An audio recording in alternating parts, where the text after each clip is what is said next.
प्यारे बच्चों, मैं आर के गुप्ता, प्रवक्ता भौतिक विज्ञान, भदावर विद्या मंदिर इंटर कॉलेज बाहा आगरा से।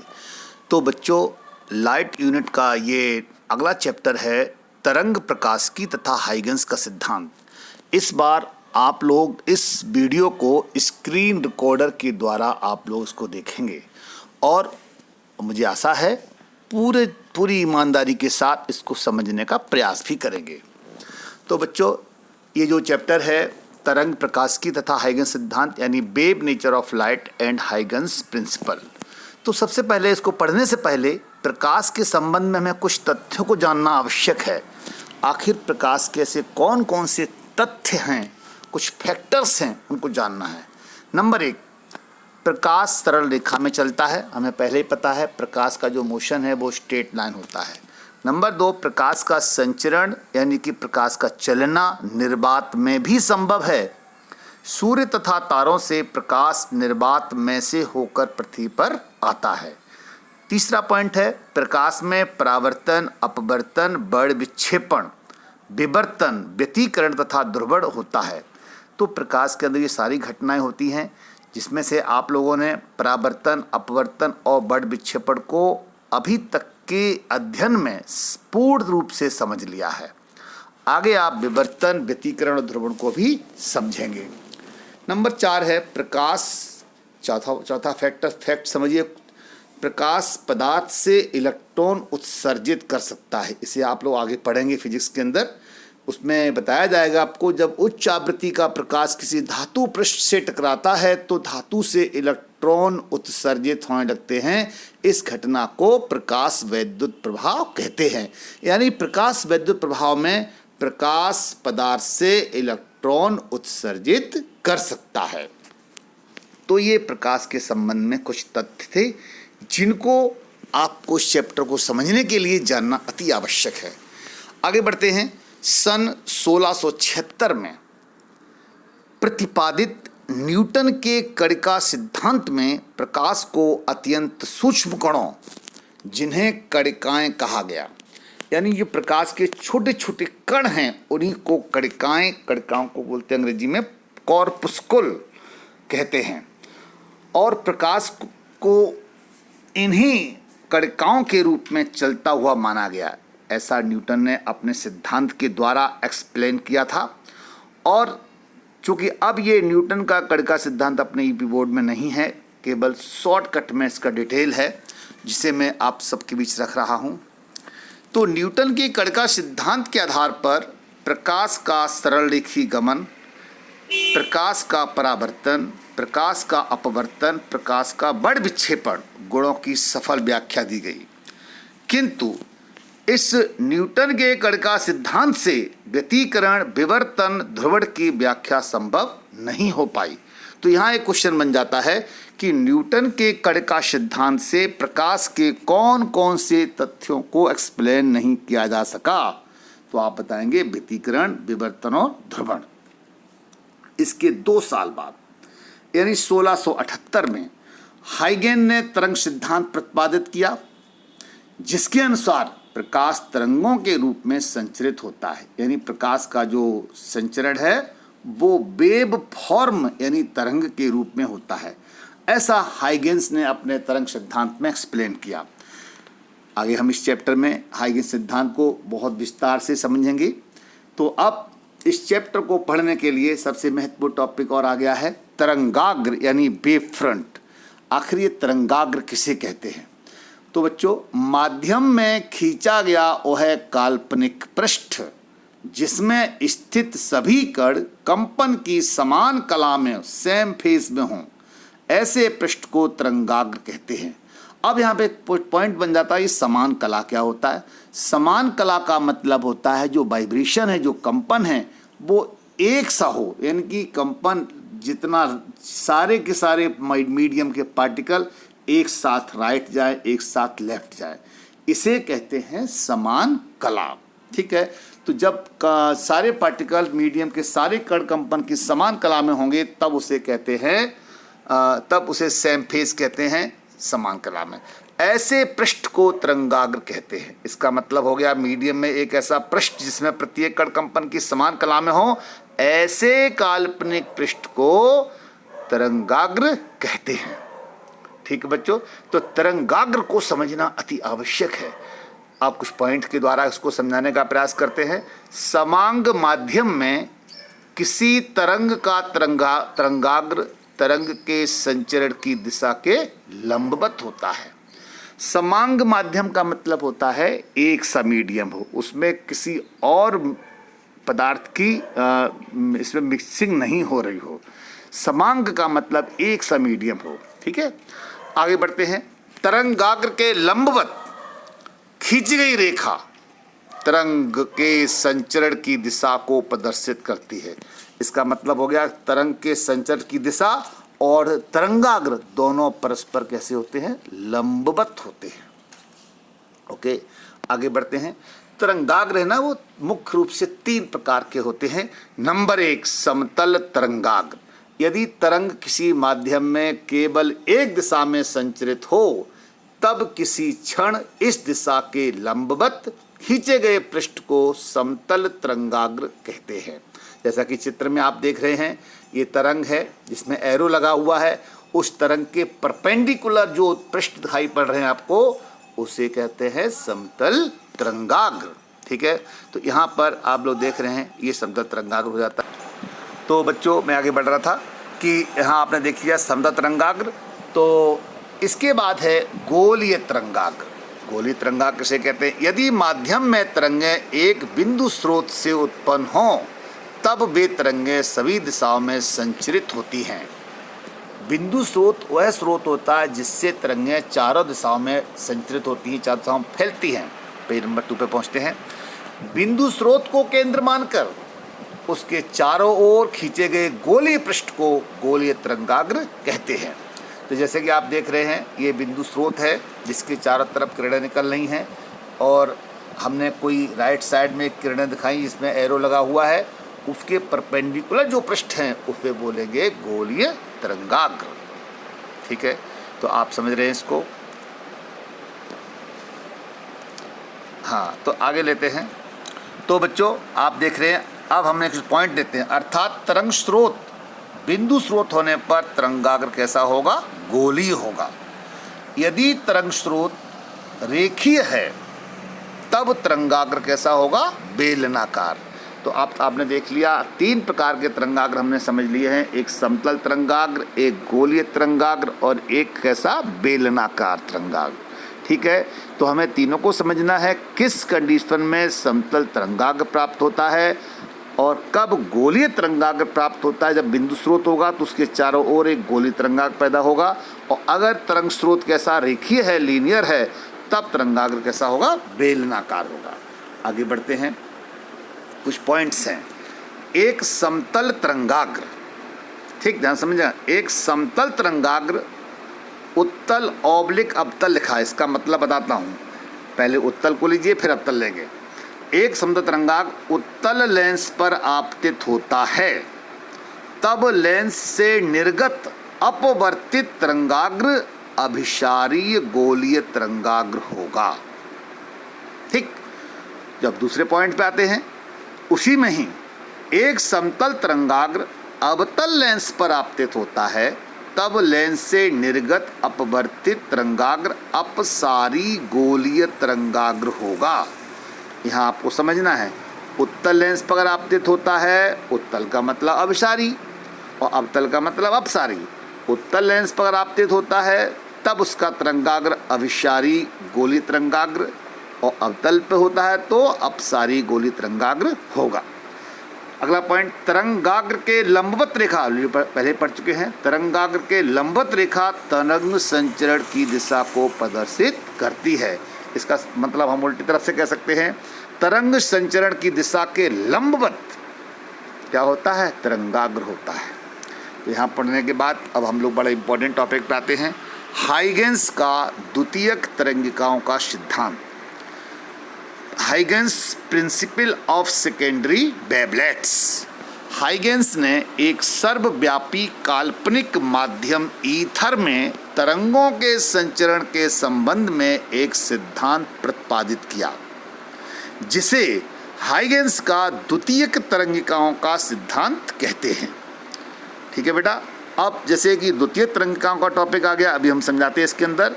तो इसके लिए हाइगेंस ने निम्न परिकल्पनाएं की। 3 परिकल्पनाएं हैं इसके अंदर। पहली परिकल्पना केवल तरंगाग्र के बारे में है, जिसे आप लोग पहले ही समझ चुके हैं, फिर रिपीट कर रहा हूँ। किसी माध्यम में किसी तरंग स्रोत से तरंगे निकलने पर स्रोत के चारों ओर माध्यम के कण कंपन करने लगते हैं। ये आप 11th में पढ़ चुके हो। जब जब तरंगे किसी मीडियम में आगे बढ़ती हैं, मीडियम के पार्टिकलों को, मीडियम के कणों को कंपन करना होता है। तो यहाँ पर वही टॉपिक है। किसी माध्यम में किसी तरंग स्रोत से तरंगे निकलने पर स्रोत के चारों ओर माध्यम के कण कंपन करने लगते हैं। माध्यम में वह पृष्ठ, यानी माध्यम में वह काल्पनिक पृष्ठ जिसमें सभी कण कंपन की समान कला में हो, सेम फेज में हो, तरंगाग्र कहलाता है। पहला परिकल्पना तरंगाग्र के बारे में है। आगे बढ़ते हैं।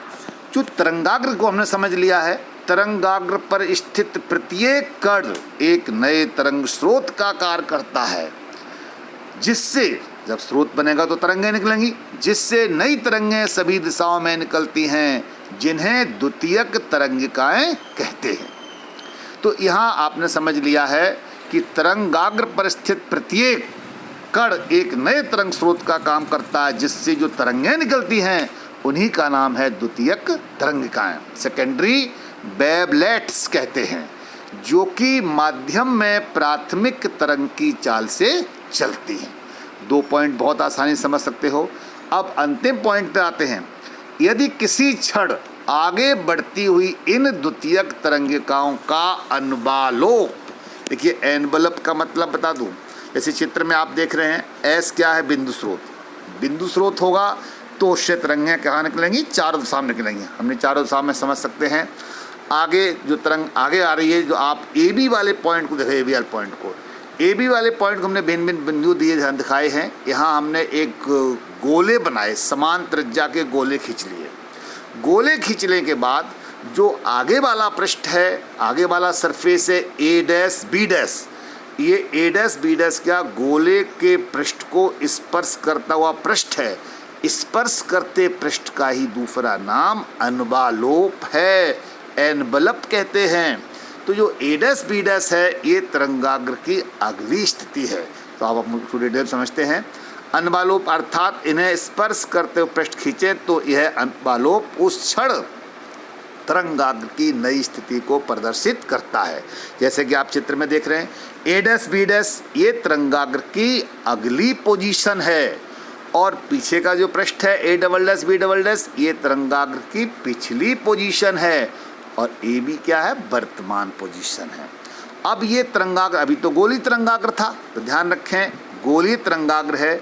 आगे चलते चलते चलते जब अनंत पहुंच जाता है तो क्या हो जाता है? समतल तरंगाग्र बन जाता है। समतल तरंगाग्र देखें, अभी गोली था, अब कैसा हो गया? समतल हो गया। यहाँ पर भी हमने गोले खींचे हैं। ए डैश बी डैश उसकी अगली पोजीशन यानी कि फ्यूचर है, A double dash B double dash का पास्ट है, भूतकाल है, ए बी क्या वर्तमान है। तो यहाँ पे आप समझ रहे हैं कि तीनों चीज़ें हैं, प्रेजेंट, पास्ट और फ्यूचर। अब हम पेज नंबर 3 पर पहुँचते हैं। वह दिशा जिसमें तरंगाग्र आगे बढ़ता है किरण कहलाती है। जिस दिशा में तरंगाग्र आगे बढ़ेगा उसका नाम क्या है? किरण है। समांग माध्यम में किरणें सदैव तरंगाग्र के लंबवत होती हैं। तीसरी बार ये पॉइंट आ चुका है। किसकी जो किरणें हैं वो तरंगाग्र के क्या है? लंबवत हैं, यानी किरणें और तरंगाग्र के बीच का कोण कितना होता है? 90 डिग्री होता है। तो देखो बेटा, ये हाइगेंस का सिद्धांत था।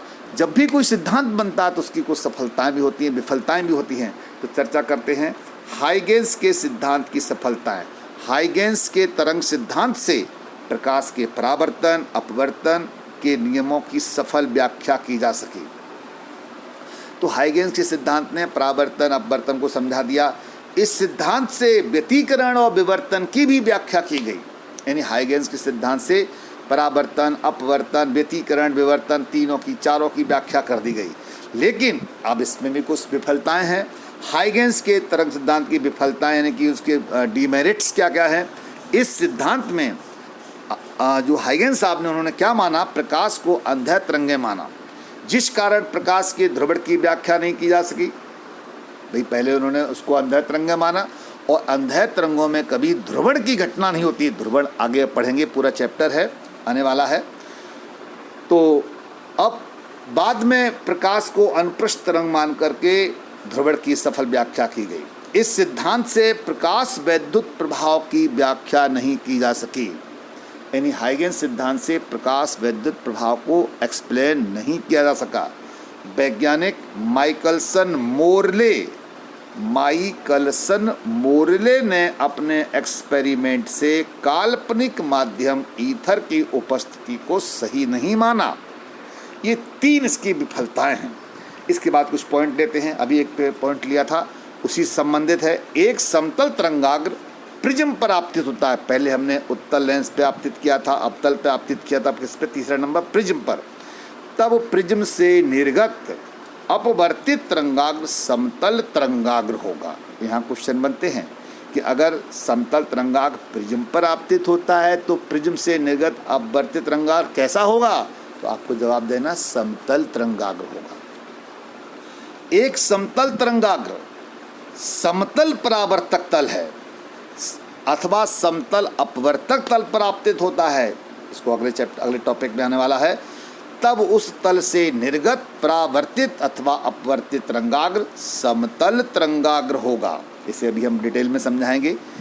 तो बच्चों अब हम लोग आगे पढ़ते हैं। ये बड़ा इंपॉर्टेंट टॉपिक है कि हाइगेंस के द्वितीयक तरंगिकाओं के सिद्धांत द्वारा तरंगों के परावर्तन की व्याख्या। Explanation of reflection of waves by Huygens principle of secondary wavelets. तो अब हाइगेंस सिद्धांत से हमें परावर्तन की व्याख्या करनी है। परावर्तन की व्याख्या का मतलब हमें परावर्तक पृष्ठ यूज करना है। तो चित्र में देखेंगे, पहले चित्र को समझ लीजिए भाई। PQ ये परावर्तक पृष्ठ है, जिसमें ये डैश डैश का मतलब है ये पॉलिश हो रही है। तो PQ क्या, परावर्तक पृष्ठ है। इस PQ परावर्तक पृष्ठ पर ये AB क्या है, आपतित समतल तरंगाग्र है। तो ये किरणें आ रही हैं। तो सबसे पहले ये जो तरंगाग्र है, इस तरंगाग्र का बिंदु A सबसे पहले परावर्तक पृष्ठ से टकराता है और जहाँ टकराएगा तुरंत उसका क्या होगा, परावर्तन हो जाएगा। और B टकराता कहाँ पर, A डैश पे पहुँचे टकराता, वहाँ से परावर्तन हो जाता है। तो AB यहाँ पर क्या है, आपतित समतल तरंगाग्र। A डैश B डैश क्या है, ये परावर्तित समतल तरंगाग्र। जैसे अभी आपने पॉइंट पढ़ा था कि समतल तरंगाग्र जब परावर्तक पृष्ठ से टकराएगा तो इससे जो निर्गत तरंगाग्र है वो कैसा होगा, समतल होगा। A डैश B डैश कैसा है, समतल परावर्तित तरंगाग्र। B तरंगाग्र की चाल है। चित्रानुसार समतल तरंगाग्र AB परावर्तक पृष्ठ PQ पर तिरछा आपतित होता है। ज्यों तरंगाग्र AB आगे बढ़ता है वह A डैश के बीच के बिंदु से टकराता है। तो हमने केवल फर्स्ट और लास्ट पॉइंट लिया, बीच के पॉइंट नहीं लिए हैं। टकराता है। हाइगेंस के अनुसार इन बिंदुओं से द्वितीयक तरंगिकाएं निकलने लगती हैं। जहां टकराएगा वहीं से सेकेंडरी वेवलेट्स निकलना प्रारंभ हो जाती हैं, जो कि चाल B से माध्यम में फैल जाती है, क्योंकि मीडियम नहीं बदला। मीडियम एक है तो तरंग की चाल नहीं बदलेगी, फैल जाती हैं। पेज नंबर 4 पे चलते हैं।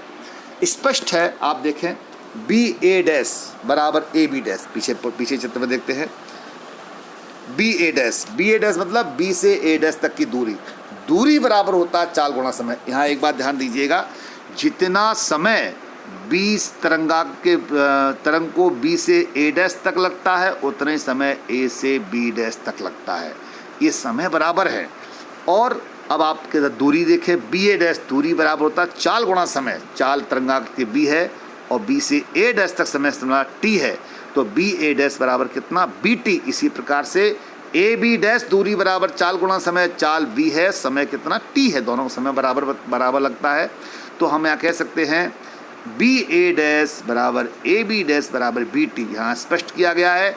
स्मॉल t क्या है, A से B डैश तक तथा B से A डैश तक पहुँचने में लगा समय। तो अब आप ट्रायंगल यूज करें। त्रिभुज AB A डैश में AB A डैश कहाँ है, पीछे ले लें। AB A डैश तो साइन आई बराबर होता है लंब बटे कर्ण। लंब है बी ए डैश, कर्ण है ए ए डैश, तो हम कह सकते हैं साइन आई बराबर बी ए डैश बटे ए ए डैश।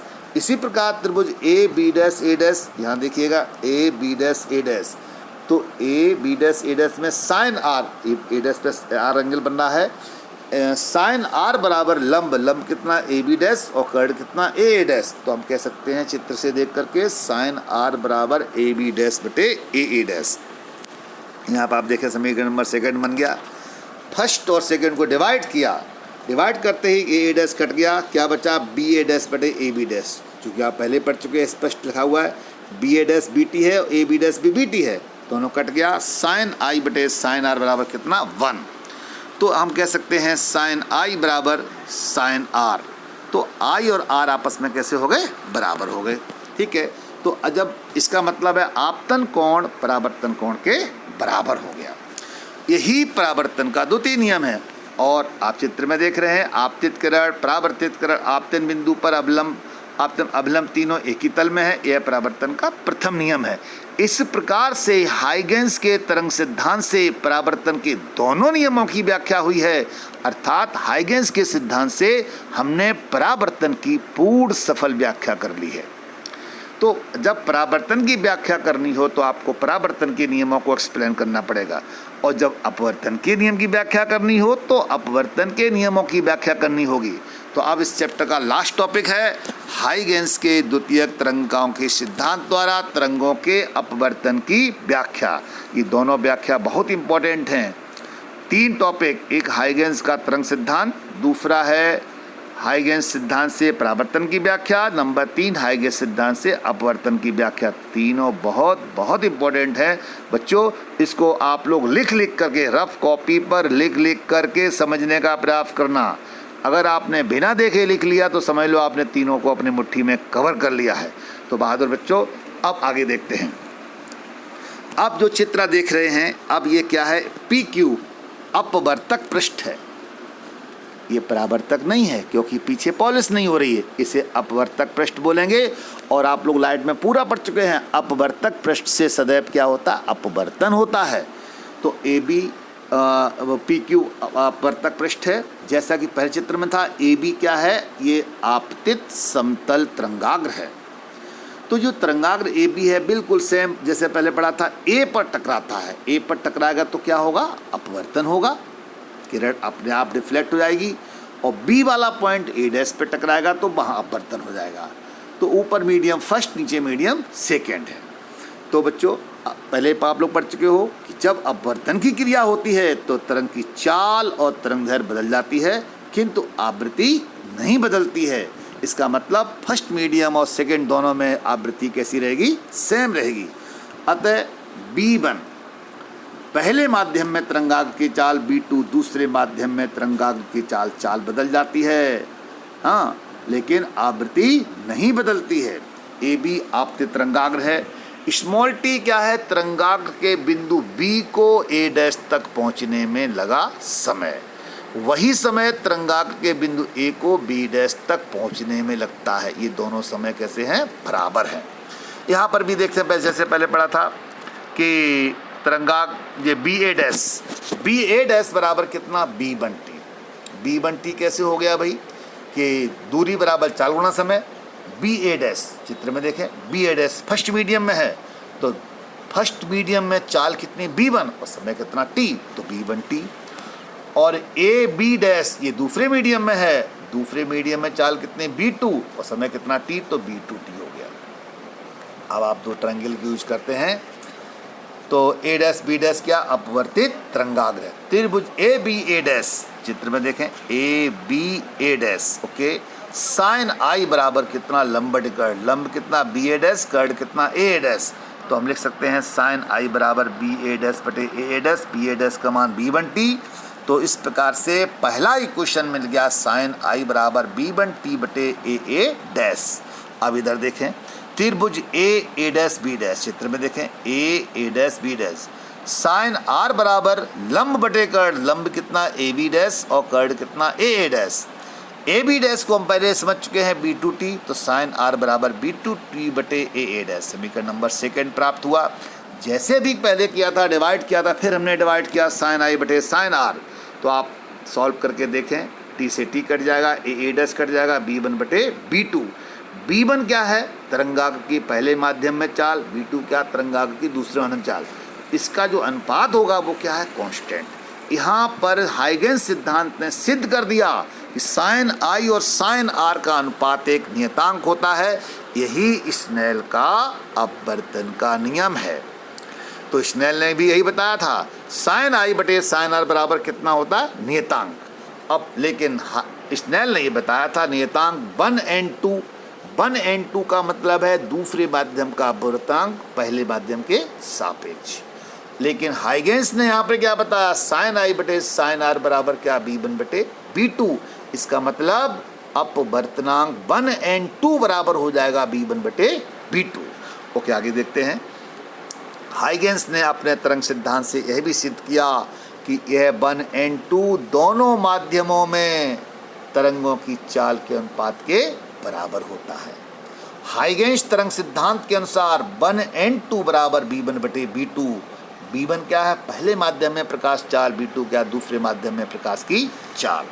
तो हाइगेंस ने प्रकाशीय तरंगों को अंधेर माना था। ये गड़बड़ हो गई थी वहाँ पर। हाइगेंस के अनुसार प्रकाश तरंगें क्या थी? अंधेर, लेकिन अतः प्रकाश के ध्रुवण की व्याख्या नहीं की जा सकी।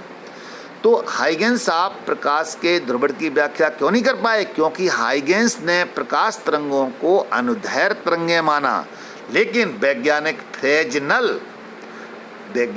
फ्रेजनल ने प्रकाश तरंगों को अनुप्रस्थ मानकर ध्रुवण की सफल व्याख्या की। और उसके बाद ये सब जान चुके हैं कि अतः प्रकाश तरंगें कैसी होती हैं? अनुप्रस्थ होती हैं। इसके बाद इस चैप्टर का ये छोटा सा टॉपिक, प्रकाशीय पथ। यदि कोई प्रकाश किरण किसी ऐसे माध्यम में d दूरी तय करे जिसका निर्वात के सापेक्ष अपवर्तनांक n है, तब अपवर्तनांक n और दूरी d के गुणनफल को प्रकाश किरण द्वारा तय किया गया प्रकाशीय पथ कहलाता है। यानी प्रकाशीय पथ क्या है कि अपवर्तनांक n और उस माध्यम में, जिस माध्यम में दूरी d तय की है, उसके गुणनफल को ही प्रकाशीय पथ कहते हैं। तो प्रकाशीय पथ बराबर n गुणा d। इसके बाद कुछ पॉइंट्स पर विचार करते हैं। प्रकाश के एक माध्यम से दूसरे माध्यम में जाने पर तरंगदैर्घ्य पर क्या प्रभाव पड़ता है? तो वी नो दैट 1n2 बराबर b1 बटे b2। अभी हाइगेंस साहब ने प्रूफ किया है। चूंकि अपवर्तन की क्रिया में आवृत्ति न्यू, इसको न्यू पढ़ते हैं, आवृत्ति न्यू नहीं बदलती। तो हमने पढ़ा है पहले हाई स्कूल में b बराबर n लैम्डा। तो b1 बराबर n के स्थान पर न्यू लिखना है। आप प्रकाश की आवृत्ति को न्यू लिखते हैं, ध्वनि की आवृत्ति को n लिखते हैं। तो v1 बराबर न्यू लैम्डा 1। ठीक, ये पहले माध्यम है, पहले माध्यम में चाल है, और लैम्डा 1 पहले माध्यम में तरंगदैर्घ्य है। इस तरंगदैर्घ्य को आपतित तरंगदैर्घ्य भी कह सकते हैं। b2 बराबर न्यू लैम्डा 2, क्योंकि आवृत्ति नहीं बदलती तो आवृत्ति न्यू रहेगी। लैम्डा 2 ये दूसरे माध्यम में तरंगदैर्घ्य है, इसको हम अपवर्तित तरंगदैर्घ्य भी कह सकते हैं। तो b2 बराबर न्यू लैम्डा 2। b1 b2 के मान रखे समीकरण फर्स्ट में, तो न्यू से न्यू कैंसिल हो गया। 1n2 बराबर क्या हो गया? b1 बटे b2 बराबर लैम्डा 1 बटे लैम्डा 2। तो ये फार्मूला बहुत न्यूमेरिकल में काम आएगा। तो इसे हमने कोई एग्जांपल दिया है। यदि प्रकाश किरण वायु से कांच में जा रही हो, अब मैं स्पष्ट कर रहा हूँ, मीडियम एयर से कहाँ जा रही? ग्लास में, तब वेलोसिटी इन एयर, यानी पहला मीडियम एयर है, बटे वेलोसिटी इन ग्लास बराबर लैम्डा इन एयर बटे लैम्डा इन ग्लास। तो वेलोसिटी इन एयर को हम c कहते हैं। प्रकाश की जो चाल हवा में होती है उसे क्या बोलते हैं? c बटे bg। और लैम्डा a का मतलब लैम्डा आपतित, और लैम्डा g का मतलब लैम्डा अपवर्तित। ओके, तो ये फार्मूला बन जाता है। n1 स्पष्ट है, n1 पहले माध्यम का अपवर्तनांक, n2 दूसरे माध्यम का अपवर्तनांक। तो हम लाइट में पढ़ चुके हैं 1n2 बराबर होता है n2 बटे n1। तो एक रूप और मिल गया यहाँ पर कि साहब b1 बटे b2 बराबर लैम्डा 1 बटे लैम्डा 2 बराबर n2 बटे n1। ये बड़ा ध्यान रखिएगा, न्यूमेरिकल में ये फार्मूला हमारा बहुत काम आएगा। इसके बाद अंतिम पॉइंट, चैप्टर का अंतिम पॉइंट, यदि n अपवर्तनांक के कांच से लैम्डा तरंगदैर्घ्य की प्रकाश किरण गुजर रही है, तब n अपवर्तनांक n और तरंगदैर्घ्य लैम्डा में संबंध याद करना पड़ेगा बेटा इसको। n बराबर a प्लस बी बटे लैम्डा स्क्वायर। इसको याद रखना है कि तरंगदैर्घ्य और आवृत्ति में, तरंगदैर्घ्य और अपवर्तनांक में क्या संबंध है। n बराबर a प्लस बी बटे लैम्डा स्क्वायर। इसी के साथ ये चैप्टर समाप्त हो जाता है, दी एंड हो जाता है। तो बच्चों, इस चैप्टर को आप लोग अच्छी तरह से समझने का प्रयास करें। जो बच्चों हम लोग वीडियो, जो सेकेंड स्टेज हमारी है उसमें हम लोग वीडियो अपलोड करते हैं, वीडियो को बार बार देखिए। बार बार देखने से तब तक देखिए जब तक हमें चैप्टर समझ में ना आ जाए। तो एक बार समझ में, 2 बार देखिए, 30 बार, 3 बार देखिए, 100% आपके समझ में चैप्टर जरूर आ जाएगा। और उसके बाद आप टेस्ट के लिए प्रिपेयर्ड रहिए। ऑनलाइन टेस्ट इस वीडियो के बाद आपका लिया जाएगा, उसमें आपको 100% शामिल होना है और अपनी क्या कहते हैं, योग्यता को प्रदर्शित करना है अपने गार्जियंस की उपस्थिति में। और ध्यान रहे, ऑनलाइन टेस्ट में आप अपने माता पिता या बड़े भाई बहन के साथ बैठें और सेल्फी भेजें, ताकि मुझे पता लग जाए कि आप अपने माता पिता के साथ बैठे हैं। और उनको बैठना होगा, तभी ऑनलाइन टेस्ट हो पाएगा, अदरवाइज ऑनलाइन टेस्ट में आपको रिमूव कर दिया जाएगा। धन्यवाद।